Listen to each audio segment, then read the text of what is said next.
I feel like I have a lot of different opportunities coming up right now, and I'm having a really hard time choosing my path.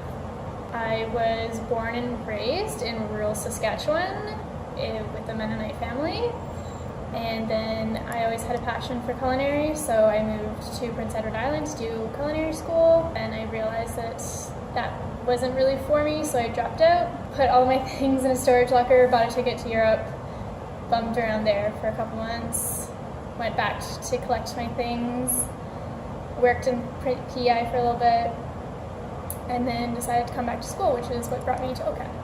I don't really know how you can compare the two. Very different, but I never felt like I belonged there. I always knew that I wanted to come to a big city, so I feel more at home here.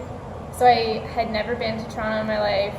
I got accepted to OCAD. I found an apartment in Chinatown, which I had some idea of what it was, but I didn't really grasp it fully until I was in the taxi and we were driving down the street, and suddenly everything was like in Chinese, and I was like, oh my god, where am I right now?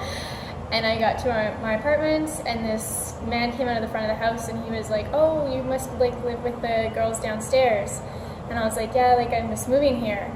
So he helped me bring my suitcases into the back, and he was like, okay, whatever you do, don't leave your stuff here because it won't be here when you get back. And then I went down and I knocked on the door, and I had been calling this girl, and I had been paying her rent for 2 months already because I was scared that I wasn't going to have a place to live. I waited outside for 2 hours. I was almost in tears because I was I totally got scammed, I have no place to live. It was really terrible. And then all of a sudden she just came through the back door, and she was like, oh, sorry, I was at work, I didn't know you were going to be here. Yeah, I ended up living there for 2 years. To be determined, I don't know. Let's see. Like I said, I have a lot of opportunities, a lot of options, but I don't know which way I'm going to go yet.